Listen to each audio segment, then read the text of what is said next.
I'm Ben Meiselas from the MeidasTouch Network. Special counsel Jack Smith just had another critical witness testify before the criminal grand jury in Washington, D.C. in connection with his ongoing criminal investigation into Donald Trump's various crimes relating to 2020 election interference, as well as Donald Trump's theft of thousands of government records, including top secret, sensitive compartmented information, and other classified information.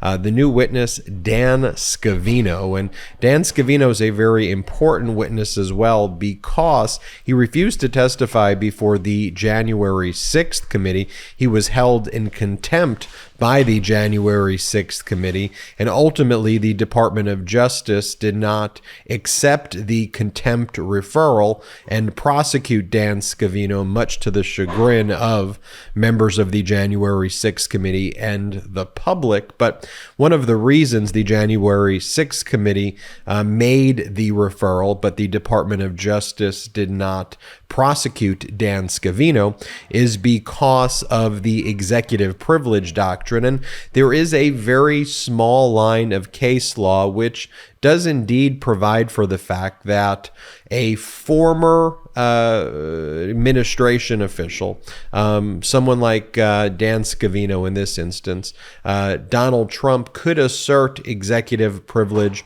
regarding interbranch disputes. And so as it relates to Donald Trump's dispute with Congress, there is a small line of case law that holds that maybe, just maybe, an executive privilege assertion is valid there, which is ultimately why I think the Department of Justice decided not to prosecute that matter, because ultimately they knew they would get Dan Scavino as a witness, because there's absolutely no case law which holds that a former president is able to assert executive privilege as against the current executive, as against the current president. President Biden's, of course, not asserting executive privilege regarding any of Donald Trump's conduct relating to the January 6th insurrection. So the current Department of Justice wanting information from the former executive branch, Dan Scavino is not able to successfully assert, or Donald Trump's not able to successfully assert executive privilege and block Dan Scavino's testimony there. Even that other line of case law that I talked about where a former president can try to assert executive privilege regarding interbranch disputes, executive branch versus Congress, ultimately I think that worked its way to the Supreme Court. The Supreme Court would find that a former president doesn't have the ability to assert executive privilege there. But nonetheless, it would likely have caused a lot of delay in the Department of Justice just trying to get the testimony that it's trying to get from Dan Scavino. And so you'll recall Special Counsel Jack Smith subpoenaed Dan Scavino and several other former Trump administration officials.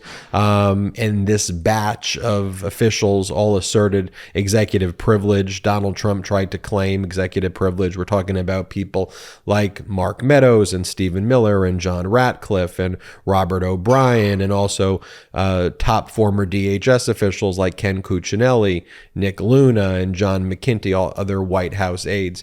And in kind of an overall sweeping order, Judge Beryl Howell, the former chief judge in federal court in Washington, D.C., ruled that those executive privilege claims by Donald Trump were invalid and ordered all of those individuals to testify. Even before that, Donald Trump's executive privilege claims were all defeated by the Department of Justice because, as I said, former administrations can't claim executive privilege where the current administration is seeking information and they're not claiming executive privilege. And even if you could assert executive privilege, the Department of Justice, upon a showing of a compelling need for this information, is able to overcome an assertion of executive privilege. In other words, executive privilege is not absolute during a criminal investigation like the one the Department of Justice is currently engaged in. And so I know a lot of attention's been focused on former Vice President Mike Pence's testimony, but Mark Meadows has a lot of information. I mean, mean,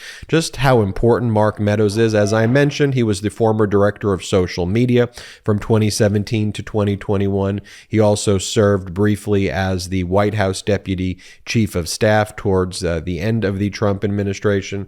Here's how Politico referred to Dan Scavino in 2019 and why he's so important. Get Scavino in here. Trump's Twitter guru is the ultimate insider. And it says, with few allies left in the West Wing, Trump frequently leans on his unassuming social media guru for affirmation and advice about how his most sensitive policies will be received. According to interviews with more than 24 current and former White House officials and others close to the president, Scavino met Trump as a 16-year-old golf caddy and has spent much of his adult life by his side. Today, he sits just a few feet away from the Oval Office and is present at most meetings, tapping away on his laptop in the background. He joined Trump on trips to Saudi Arabia, Argentina, and other far-flung destinations. And officials say he talks to the president more than just about anybody else, aside from Trump's own family members, ping-ponging in and out of the Oval, sometimes more than a half dozen times a day. Aides wanting a read on Trump's mood often check in with Scavino, who can be counted on to know. But most important is his role as caretaker of Trump's explosive Twitter feed, which both rallies the president's supporters and drives Washington's daily news cycles.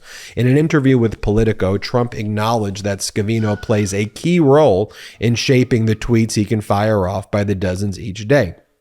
Oftentimes, I'll go through Dan, Trump said.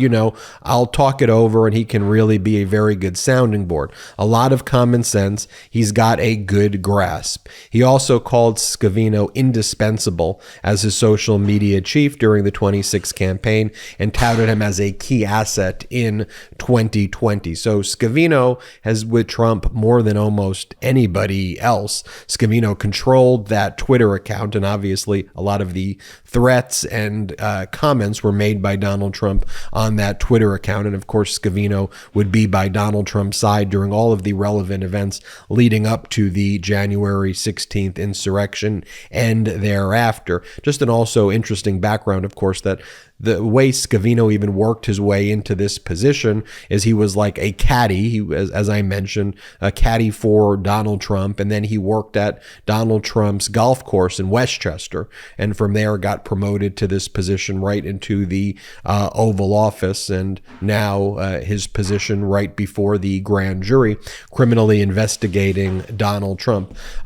Some text messages that we're aware about, for example, of Scavino near the January 6th insurrection.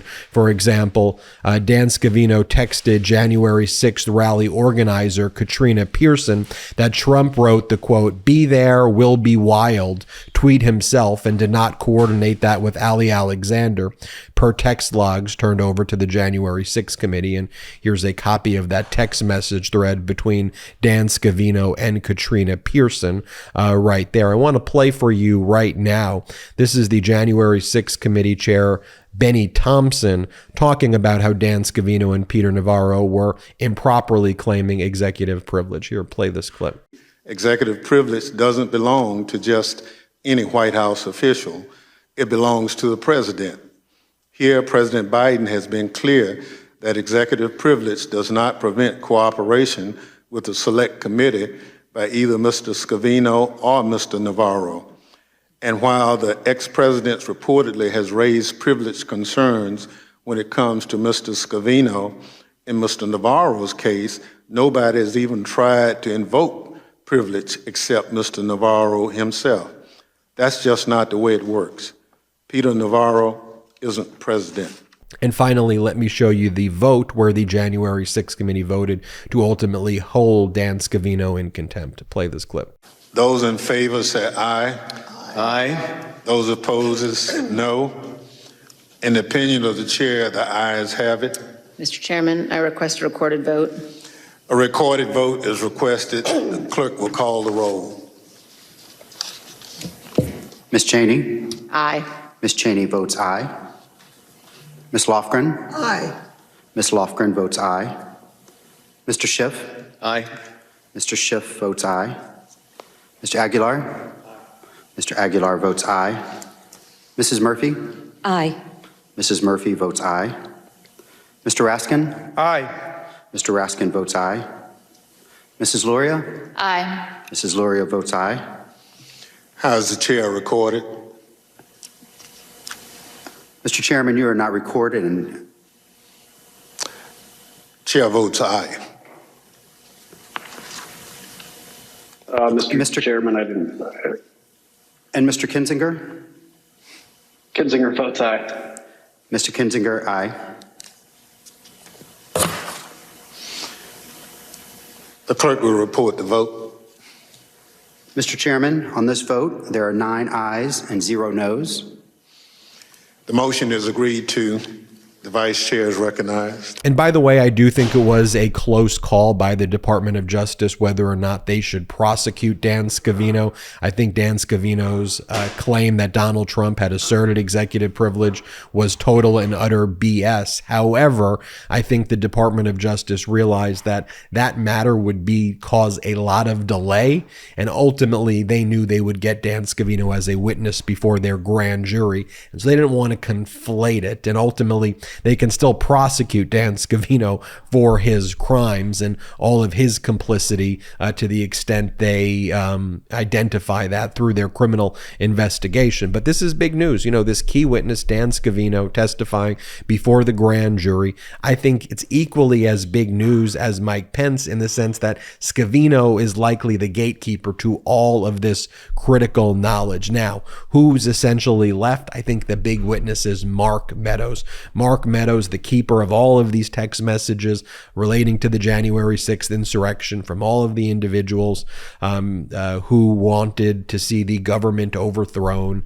Mark Meadows turned over some of those to the January 6th committee, then stopped cooperating when Donald Trump basically threw him a ton of money through his political action organizations. But let's stay very focused on what Mark Meadows is due. Ultimately, I predicted here that Mark Meadows will likely try to invoke his Fifth Amendment rights against self-incrimination, and then there will be a decision for the Department of Justice whether to grant limited derivative use immunity to Mark Meadows, which would only immunize Mark Meadows for testimony during for the testimony that he gives before the grand jury. If he can't commit perjury, that would still be a crime that you could prosecute him for.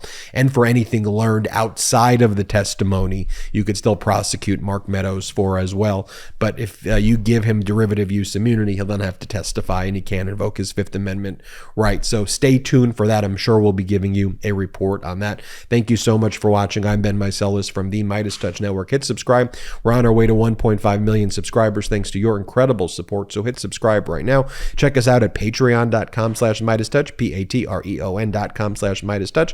And wherever you get audio podcasts, make sure you subscribe to the MeidasTouch podcast.